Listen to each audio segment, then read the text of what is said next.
Hi, thanks for coming out today. I had a real tough time growing up. I won't say I was an ugly baby, but when my mother took me out for a carriage ride, she placed me face down in the carriage. She said when she turned me over, people would throw bananas in the carriage. We ate a lot of banana pudding at my house. After a few years, I turned into a skinny kid who wasn't very bright, but I did manage to memorize all 45 state capitals. When I was 7, I was diagnosed with CLS, that's chicken leg syndrome. The joke in my neighborhood was when I did Barry across the road. Coyotes chased me home from school. Once I was at the beach and 2 kids grabbed my legs and made a wish. My nickname was Rhode Island Red. Somehow I managed to make it to junior high where all kinds of things started happening to my body. Gallons of testosterone were suddenly pumped into my veins. Suddenly Free Willy took on a whole new meaning. I walked around with a never-ending pocket rocket. I went into grocery stores just to follow the produce. Seems like I always got excited at the worst possible times, like in English class, daydreaming about the centerfold in Playboy magazine, and suddenly Miss Free's calling me to the front to give a book report. So I held my book in front of my pants and bent over double and moved up to the front, and Miss Freed said, "Barry, do not slouch. When you give a book report, you need to project confidence and stand erect." Well, 1 out of 2 ain't bad. Then one morning I woke up and I'm old and wrinkled and constipated. I still have pockets, but I don't have very few rockets. Now, and I'm dealing with a swollen prostate, liver spots, and peeing 5 times every night. My memory and concentration aren't very good either. Last month, I confused the Colgate with Preparation H. I've been sucking my meals through a straw ever since. However, my butt smells mini fresh. As I've gotten older, the hair on my head's turned gray and then it turned loose. Now it's regrowing, but not where I want it to. So I've given up looking in mirrors. When you're older, mirrors are not your friend. Who wants to look at a reflection of a Shar-Pei? Sometimes I don't trim as frequently as I need to. One morning I was washing up and I happened to glance in the mirror, and I thought a monkey had run up my nose. The hair hanging out was longer than Rapunzel's. If I'd stuck my head out the window, a prince would have climbed up. Last week I had to get my tag renewed. And the line was longer in the building than a list of indictments against Donald Trump, and slower than a slug going over a speed bump. Slow lines are a challenge when you're older. When I was a young guy, my sphincters were tighter than a condom on a watermelon. Now they've turned to jello. As I waited, my bladder started singing Cry Me a River, and my lower intestines filled with enough gas to survive a Canadian winter.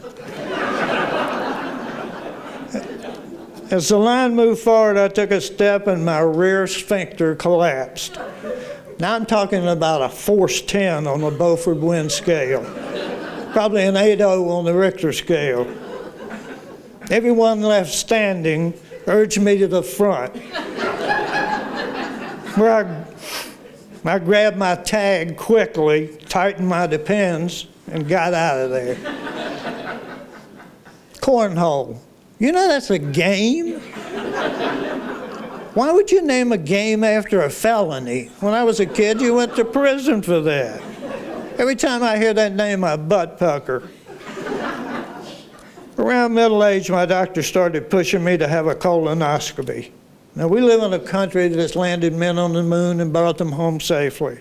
You would think With that kind of technology, we could develop a test that doesn't include drinking 5 gallons of foul-tasting Prep. It's supposed to be flavored, but that's only if you consider snake venom a flavor. I drank all this stuff until I was as bloated as a tick at a blood bank. 2 hours later, I felt like a dysentery survivor. At the hospital, they wheeled me into a room colder than North Dakota in January, where I met a doctor with eyes that were emptier than Rudy Giuliani's bank account, and a nurse with tubing that would fit my car's radiator. On the floor, there was a chalk outline of a body. You talk about a testicle shrinking moment. Later, I woke up with a nurse standing by my bed, and she was holding wallet-sized pictures of my colon. The way my butt felt, they must have used a Polaroid. I don't have a clue what my colon looks like. It could have belonged to anybody.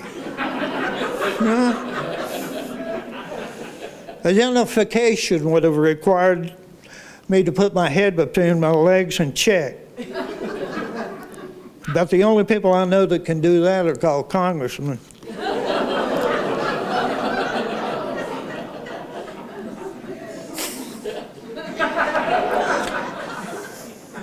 And that's true, isn't it?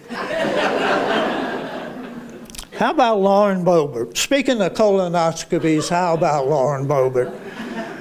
She and her boyfriend were kicked out of a children's play for fondling each other. How does someone as useless as a pallbearer at a cremation get elected to Congress? By the way, if there are any Boebert fans out there, UNCA is a grope-free campus. One day we decided to get a bidet, and we found a unit online that connects to your existing commode. We ordered the deluxe model. It came with Bluetooth and a water pick feature. First month, our water bill was $800.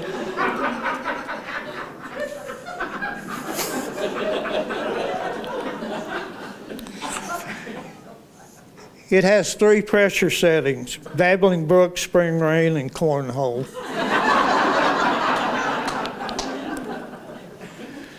How about that HCA? They've taken an elite hospital and turned it into a Dollar General. They might need to rename it Mission Impossible. I don't know what HCA stands for, but it could be Horrendous Care in Asheville. Unfortunately, I had to go to the emergency room, and it looked like a Black Friday sale at Walmart. It was fuller than Dolly Parton's bra. At HCA, their idea of triage is if you don't pass away in the first 13 hours of waiting, you'll probably survive till the next shift change. But it only took them 3 minutes to get a copy of my credit card.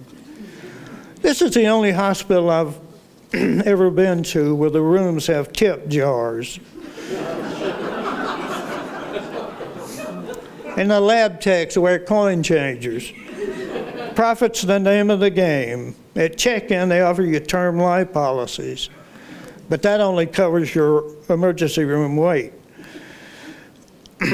So many doctors and nurses have left. HCA has been forced to hire witch doctors. After a 15-hour wait, I finally saw one of the new hires, and he gave me a bag of garlic and a jar of leeches and sent me home.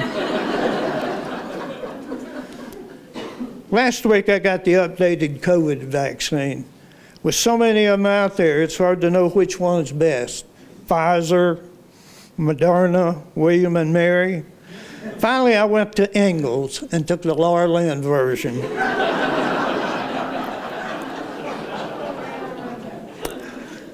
It was developed right here in Asheville. But it's only available in suppository form. The pharmacist administers it in the drive-through window. It's painless and you get 200 gas points. Speaking of suppositories, how about that Marjorie Taylor Greene?